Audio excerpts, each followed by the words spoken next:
Mississauga, Mississauga.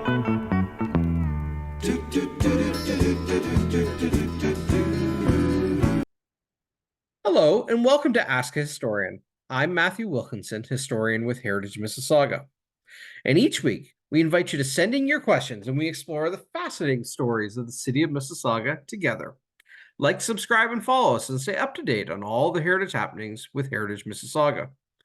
On this week's episode of Ask a Historian, we welcome former ward councillor Dave Cook, also a local author and historian who's written several books around the history of the city of Mississauga.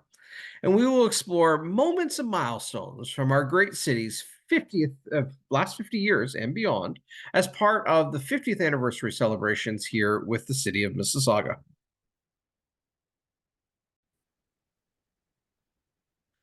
Well, thank you, Dave, for joining us. And of course, longtime city councilor, not one, but two terms, and noted author, history buff, and just a passionate heritage advocate here in the city of Mississauga. So thank you, Dave, for joining us here on Ask a Historian to wander down kind of memories and moments from City of Mississauga's 50th anniversary.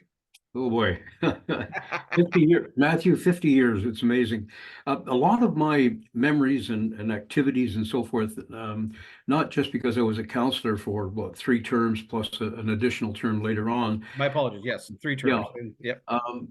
A lot of it has to do, of course, with the fact that I'm an author of books on local history, and in researching the items that I write about, I find it amazing, some of the things, and I'll mention a few things as we go on.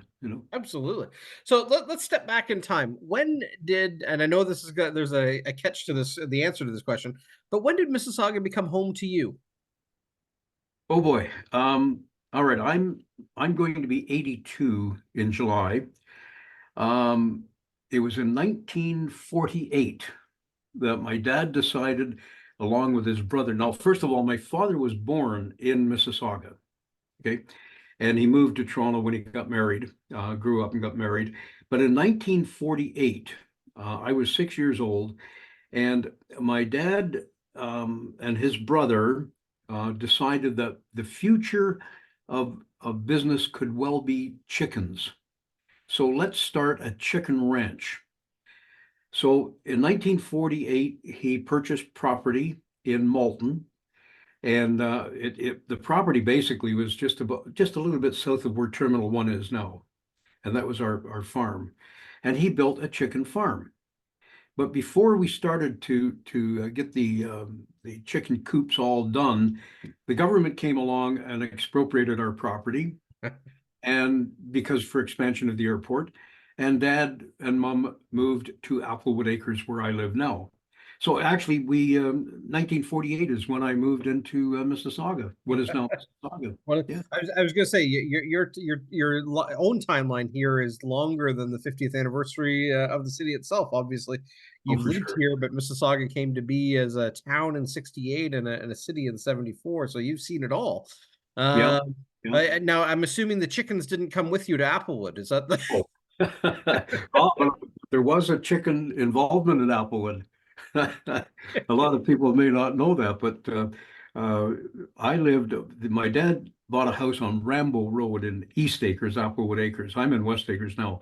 But I was on Rambo Road, and on Melton Drive, which Rambo went into, just around the corner was a man well known for his chickens, Colonel Harlan Sanders. And he lived just around the corner from me, and I actually have his autograph. So I was going to say, I opened the door for you. I'm glad you went there.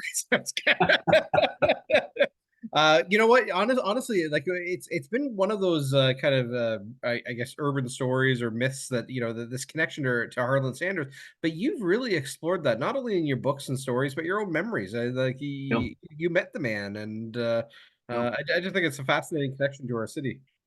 Well, like that was the big thing, Matthew, in terms of why I started writing books, was because of all of these things that I've happened to bump into and happened to see and meet, and people and buildings that have a meaning to me.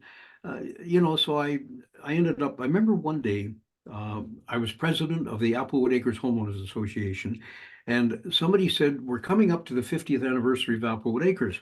Maybe we should do a little pamphlet and send it around the community. And I said, okay, that's great. And my background, of course, was as a newspaper reporter at that time with the Mississauga News. And so they told me to write it, which I started to do the research, and I ended up writing a 228-page book on the history of Applewood Acres. That's quite the pamphlet. A pamphlet.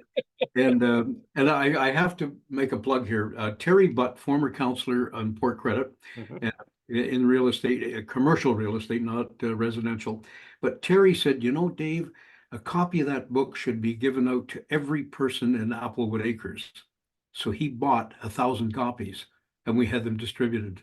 That's incredible. That's incredible. Yeah. So when you look back over your time, and I know I'm asking a big question here, but you think about it over not only this what you've seen in your time, but the city's 50 years as well. But what sticks out in your mind, even if it's a couple of highlights, personal highlights about living in the city over time? Well, you know, like Matthew, I've seen the city grow from a small little township to what it is now. And you know, having been a little bit a part of that, I'm very proud to say that I was a little bit of a part of that growth in terms of how it Yep. happened. Um, I just find it fascinating as I drive through the city. But the frustration I've got right now is all of the traffic roads are being, you know, rebuilt, Highway 10 here in Ontario, Yep. and also, you know, but it's growth, and it's going to be, it's leading to something even bigger. Right. And whether or not you like that, I don't know. A lot of people would prefer a small town, but no, the city of Mississauga is growing, and I've seen it grow, and it continues to grow. And that's one of the big things that hits me all the time is the growth of this city. Right. Well, you were councillor of Ward 7 from 1980 to 1988, which really is probably when we grew the fastest, I think, in that time period. Well, it is. For instance, I'll give you an idea.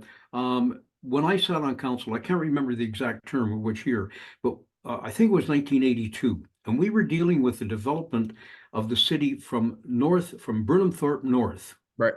from east to west borders, from Burnham Thorpe North to what is Brampton, and you know we were dealing with the zoning and development of the 5 sections of that area.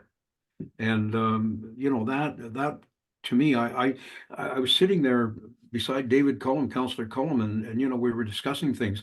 And I said, you know, can you believe that we're going to be expanding this city that much? Yep. You know, where are the people going to come from? You know, They found us. but that's right. So when you, and it's a good segue into the next question. You've seen tremendous change in our city over time.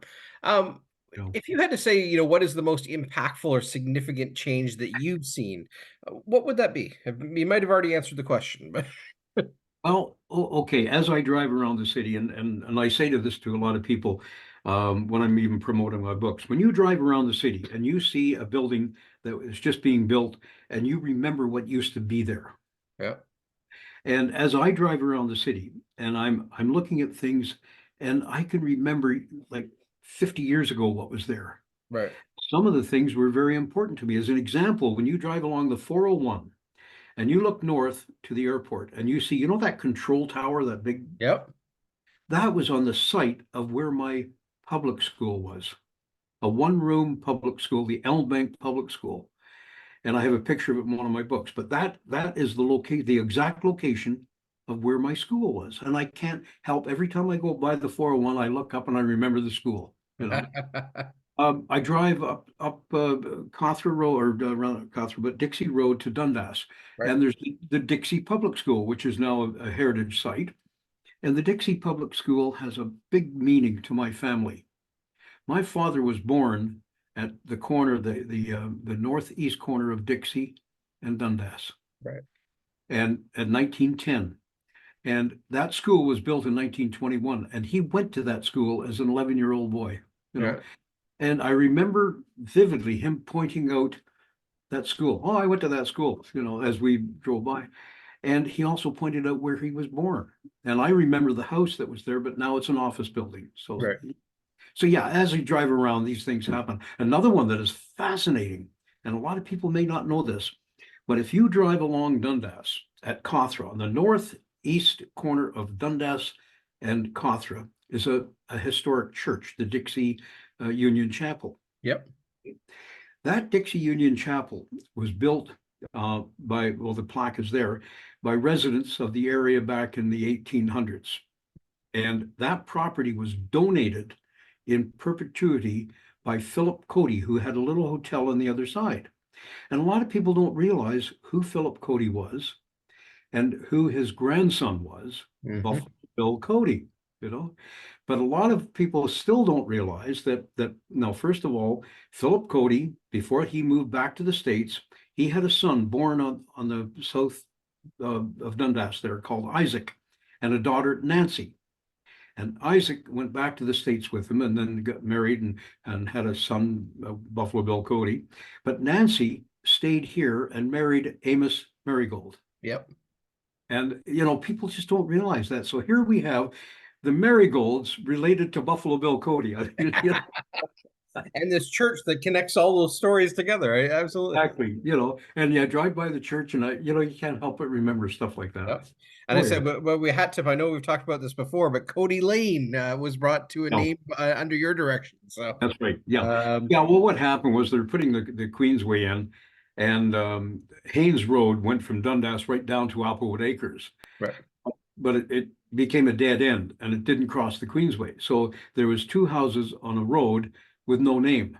The fire department came to me as a councilor and said, we've got to do something here, because if there's a fire on Haynes Road and south of the Queensway, we'll go north.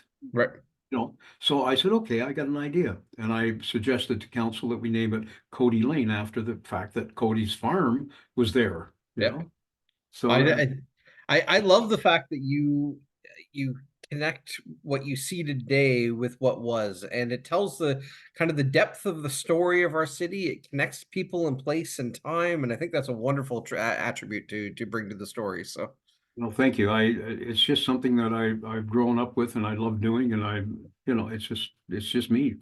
So I don't. My late great uncle, I know you know the name. I imagine you met him over time, but Tommy Adamson. He used to say, if you don't know your history, you're not paying attention. That's what's so true.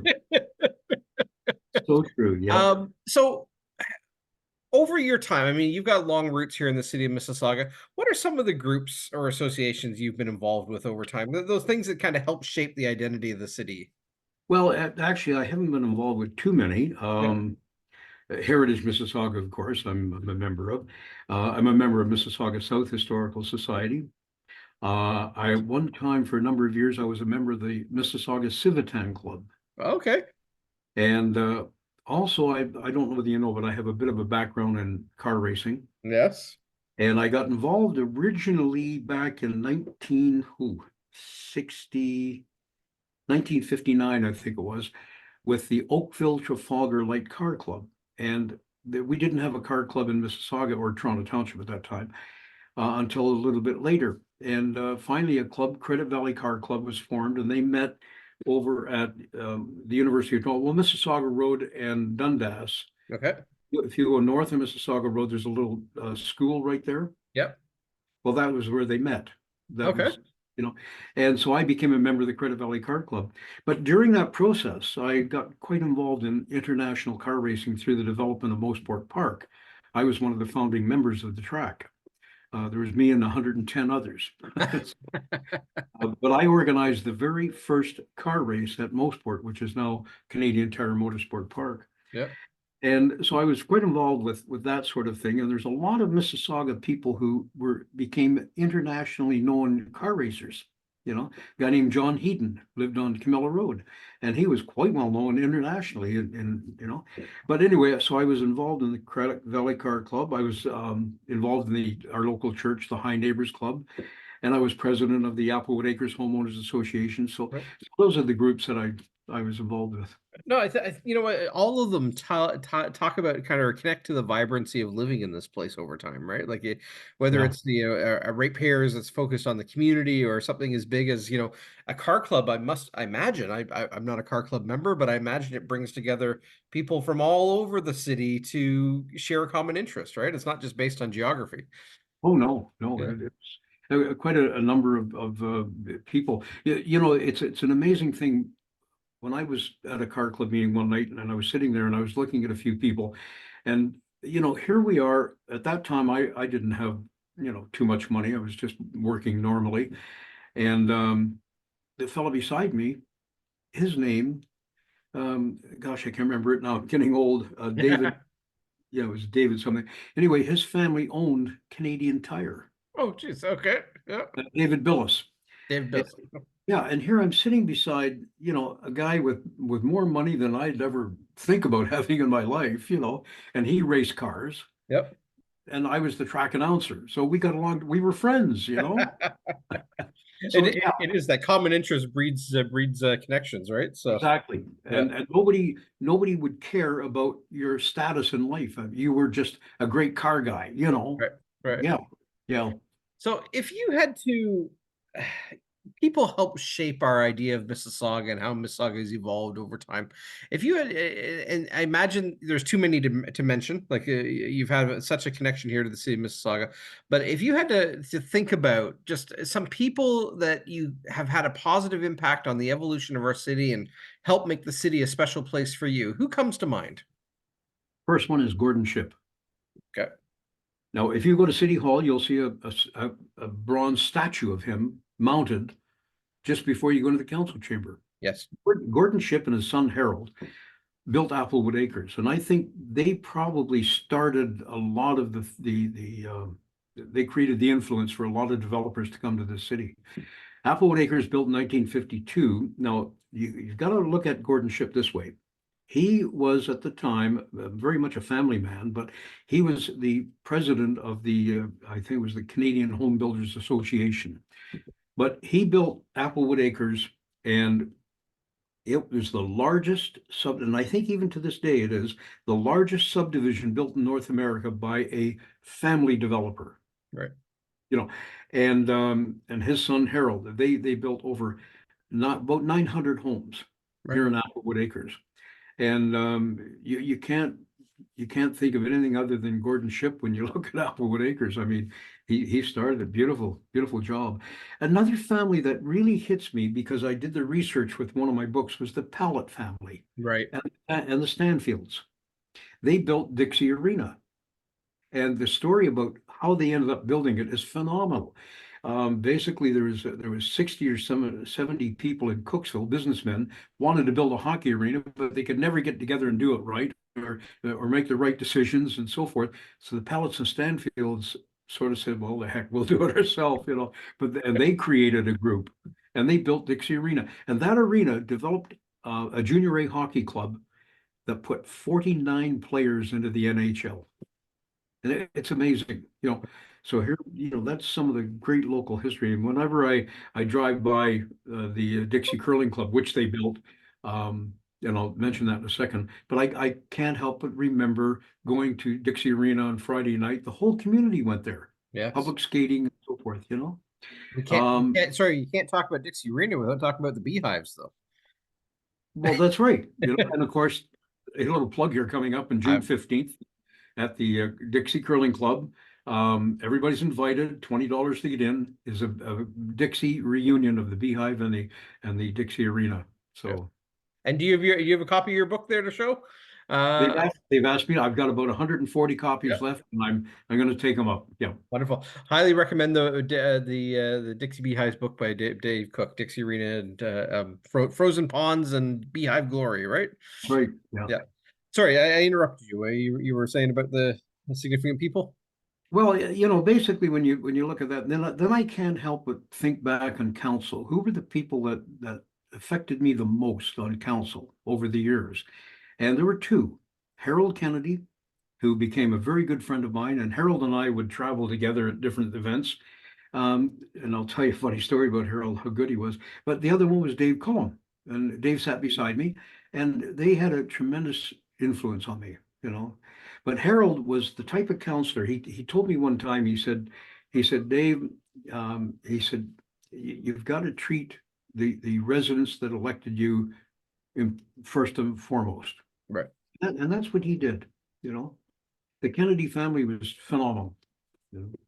I've often referred to the Kennedys as kind of that first family of Mississauga. It's so many Well, generations involved. oh, for sure. Well, Thomas L. Kennedy, Yep. Harold's uncle, was the Yep. Premier of Ontario. Yep. Just remarkable. Yeah. So if you, just thinking again back over the 50 years of the city itself, uh, you already segued a little bit into kind of those buildings, historic places, but are there buildings that or landmarks within our city that really kind of hold a special meaning for you and kind of connect to that story of our city's growth over time? Well, I think the one that definitely connects me with, I mentioned Dixie Public School, that definitely connected to me through the family, you know, because my dad went there.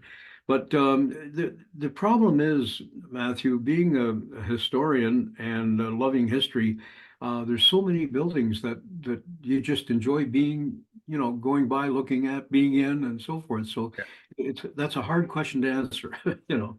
Well, So how about we do a little segue? Is there something in the last 50 years? You were a counselor in City Hall when it opened. You've yeah. got the shovel from the ground turning. How about the kind of the new building in the city that over the time that you've seen the city grow? Is there some things that jump out at you in terms of landmark? Maybe City Hall might be one of them.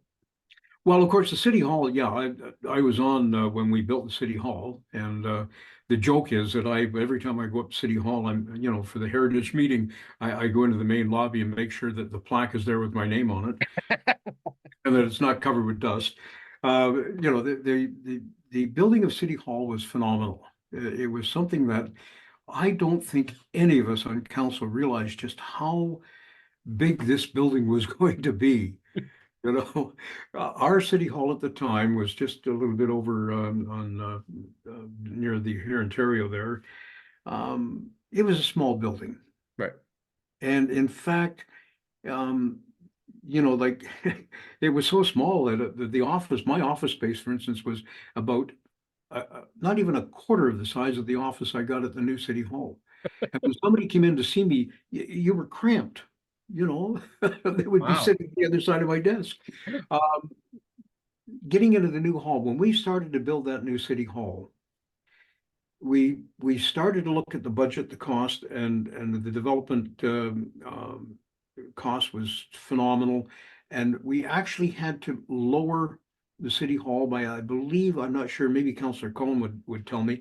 I think it was 2 or 3 stories that we had to reduce it because just to meet the budget. We brought that city hall in on time, on budget, but we had to reduce it a little bit. And of course, that meant renting space for the employees at other buildings, which we still do. So, Right. Right. So if you, again, thinking back over the 50 years of the city, is there if somebody says like, what shouldn't we forget? Like, is there a moment or people that we don't talk about much today that you think we should make sure that we do not forget them in the story of our city? Again, whether it's a moment, whether it's a people, whether it's an occasion, just curious if there's something of those do not forget moments. well, I think we're not, the people will forget, but the city officials, councilors and so forth, if you walk along, if you go into the council, just before you go into the council chamber along the wall, there's photographs of citizen members who Yeah. became, citizen of the year and so Yep. forth. And you look at that, there's so many of them, and but there are still every year new people coming forward that do things that should be recognized. So I think we are remembering the people by putting their pictures up on City Hall wall. Right. Right. So, but is there anything that jumps out of your mind and saying, "Hey, we've forgotten something"? Like I keep thinking, Yeah. Mayor Hazel used to say, do your homework. Like, is there something that says, you know what? Hey, we forgot. We don't talk enough about this. I'm just curious. Averaro comes to mind, but that's going back a little bit before the 50th anniversary of the city. Yeah. Well, of course, when you look at the Avro Arrow and the Lancaster Bomb were both built here. Yeah, but that was well before the Well city, before, yeah. back in '59. and the Lancaster during World War II. But if you come forward a little bit, people, I don't. That's a good question. I think, I'm thinking in the books that you write, the Mississauga moments, and even if we don't come up with one in particular here, I think the books do a phenomenal job of, remembering those moments in time that you've uncovered with your fading history of things that have they faded a bit, and you kind of bring them back into the limelight. well, like for instance, yeah, I could mention a couple of names, Yeah. but a lot of these stories are stories prior to Mississauga's Yep. development. Yep. But one of the names that comes to mind is a chap named Teddy Morris, and Teddy was a farmer up in Malton. Um, he was a sheep farmer, but the funny thing about Teddy, I used to play in his barn as a kid. And he'd come in, oh, you kids get out. All the kids in the sixth line, get out of here, get out, quit playing in and he'd chase us across the field. And I'd get home and I'd say to Dad, boy, can that Mr. Morris ever run? And Dad would say, yes. Don't you realize he took the Toronto Argonauts to 6 Grey Cup victories? But when you think of people that are not recognized, Teddy Morris, Right, right. and he lived in Mississauga even when it became a city of Mississauga. I was gonna say maybe for an extended look at some of these kind of faded stories, if you will. Grab your books. You got two of them: Fading History Oh yeah, Volume 1 and 2, and yeah, yeah. well worth a read. Well, and there's another story about a chap who lived in Mississauga, or a young lady who lived in Mississauga. Her grandmother lived on Camilla Road, and when she was born, her father controlled Europe. Yep. Alexander, the Tsar of Russia, the Romanovs, and his daughter Olga lived on Camilla Road. Now there is a plaque there Yep. at the park, at the entrance to the park. But her daughter went to TL Kennedy, her granddaughter went to TL Kennedy School, and I got to know her. She dated my buddy, and Yep. so. But there's a lot of people that I remember, and some of them I don't think would be deserving of a recognition, but they had an important part of life in Mississauga, Right.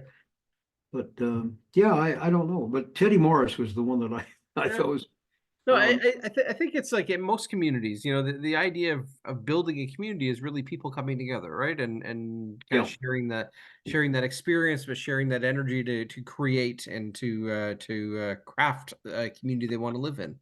yeah. Uh, and of course, you've had a hand in that. So let's we're not good at this next part. This is our kind of our wrap up question here, but you and I like to look backwards and remember what was. But if we could look forward and think of Mississauga, the city has turned 50, but looking ahead, do you have a wish or a hope for the city of Mississauga for the future of what is yet to come? Well, I just hope that we continue to elect people that are doing the type of work that has been done, have the same values. Um, we are going to grow into a large city in this country. From what I understand, the Premier of Ontario has ordered all municipalities to increase their population, and I was told that Mississauga has been ordered to increase it by 300,000 people. What does that mean? It means a big development. And I just hope that that development is not going to start creating problems. I've heard that, for instance, there are some areas where the zoning has been deleted by the province to allow 4-story buildings in residential areas and so forth. I don't know. I just hope this doesn't happen. Yeah. You know, But but grow sensitively. Is that the exactly. That's what I'm hoping for, Well, Dave, I know you had a hand. You were on council when City Hall was built, and now we look around and you're talking about opening up the city north of Burnhamthorpe. Well, look at us now, and the changes you've seen, not only just the breadth of time that you've lived here and connected to this place long before the city came to be, but your time on council in the last 50 years, looking back on it, you've seen an enormous amount of change. And in fact, I marvel a little bit on the change that you've seen. But you've had a guiding hand in it as well, not only as the counselor and a community leader, but also as a recorder. And I say that both as a historian and author, but also in your years in the newspaper business. And I thank you for that. And thank you for spending some time with us and wandering down memory lane here at Ask a Historian. Well, it's been my pleasure and I've enjoyed it. Thank you, Matthew. Wonderful. Thank you so much and all the best to you. Thank you. Thank you for spending some time with us here at Ask a Historian. And thank you to former counselor, author, and historian Dave Cook for wandering down memory lane with us as we explore moments and milestones from the city of Mississauga's last 50 years as part of our 50th anniversary celebrations. Remember to like, subscribe, and follow us and stay up to date on all the heritage happenings with Heritage Mississauga. And we'll see you on future episodes of Ask a Historian.